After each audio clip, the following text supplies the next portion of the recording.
حضرت ابو قتادہ رضی اللہ تعالیٰ عنہ سے روایت ہے، رسول اللہ صلی اللہ علیہ وسلم نے فرمایا، انسان مرنے کے بعد اپنے پیچھے جو کچھ چھوڑ کر جاتا ہے ان میں سے بہترین چیزیں تین ہیں: نیک اولاد جو اس کے حق میں دعا کرے، صدقہ جاریہ جس کا ثواب اسے پہنچتا رہے، اور وہ علم جس پر اس کے بعد عمل ہوتا رہے۔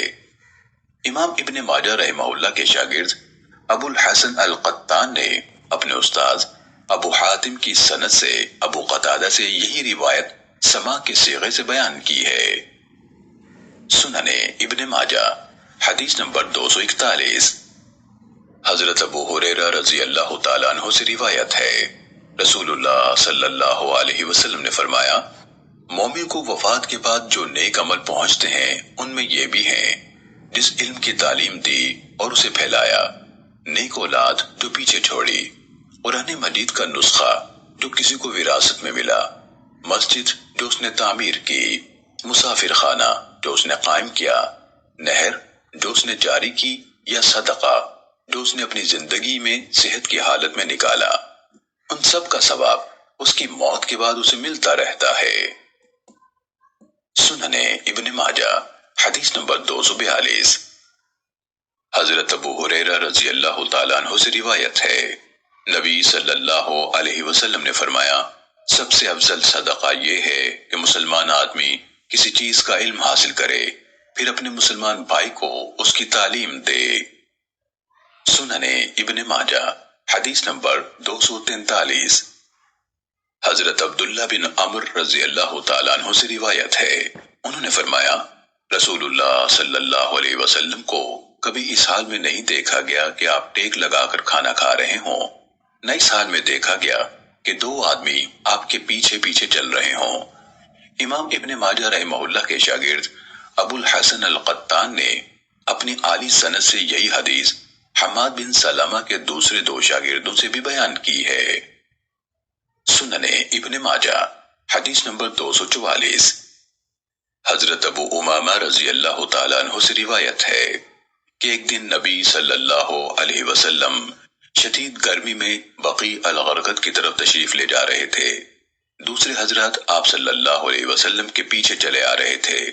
آپ نے ان کی جوتوں کی آواز سنی تو ناگواری محسوس ہوئی، لہذا آپ صلی اللہ علیہ وسلم بیٹھ گئے، حتیٰ کہ صحابہ رضی اللہ عنہم کو آگے نکل جانے دیا تاکہ آپ کے دل میں فخر کی کوئی کیفیت پیدا نہ ہو جائے۔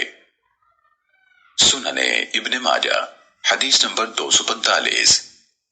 حضرت جابر بن عبداللہ رضی اللہ تعالیٰ عنہما سے روایت ہے، انہوں نے فرمایا، جب نبی صلی اللہ علیہ وسلم چلتے تو صحابہ کرام رضی اللہ عنہم آپ سے آگے چلتے تھے اور آپ کے پیچھے فرشتوں کے لیے جگہ چھوڑ دیتے تھے۔ سنن ابن ماجہ حدیث نمبر 246۔ حضرت ابو سعید خدری رضی اللہ تعالیٰ عنہ سے روایت ہے، رسول اللہ صلی اللہ علیہ وسلم نے فرمایا، تمہارے پاس لوگ علم کی تلاش میں آئیں گے، جب تم انہیں دیکھو تو کہو مرحبا، خوش آمدید، جن کے حق میں اللہ کے رسول صلی اللہ علیہ وسلم نے وصیت کی، اور انہیں وہ چیز دو جو ذخیرہ کیے جانے کے قابل ہے۔ امام ابن ماجہ رحمہ اللہ کے استاذ محمد بن حارث فرماتے ہیں، میں نے اپنے استاد حکم بن عبدہ سے پوچھا، قابل ذخیرہ چیز دینے کا کیا مطلب ہے؟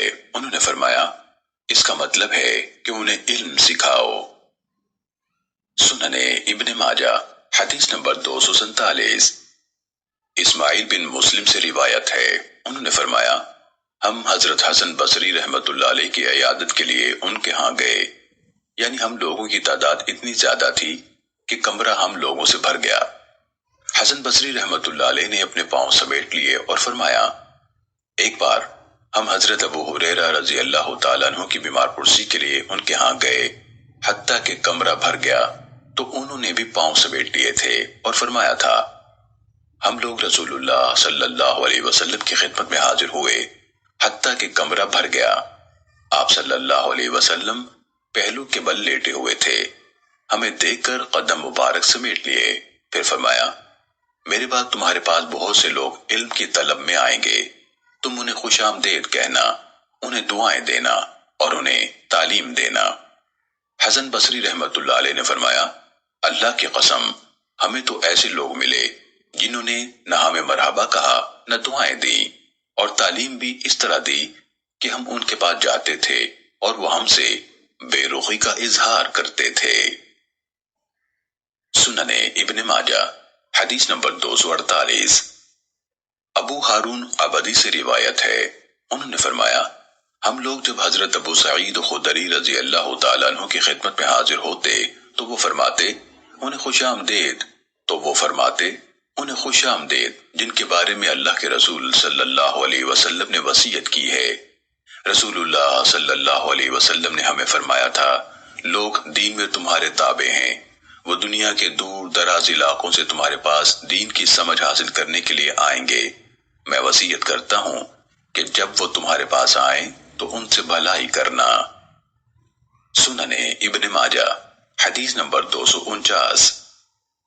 حضرت ابو ہریرہ رضی اللہ تعالیٰ عنہ سے روایت ہے، انہوں نے فرمایا، نبی صلی اللہ علیہ وسلم کی ایک دعا یہ بھی تھی، اللہم انی اعوذ بک من علم لا ينفع ومن دعاء لا يسمع ومن قلب لا يخشع ومن نفس لا تشبع، یعنی اے اللہ میں تیری پناہ میں آتا ہوں اس علم سے جو فائدہ نہ دے، اس دعا سے جو قبول نہ ہو، اس دل سے جو تیرے سامنے عاجزی نہ کرے، اور اس نفس سے جو سیر نہ ہو۔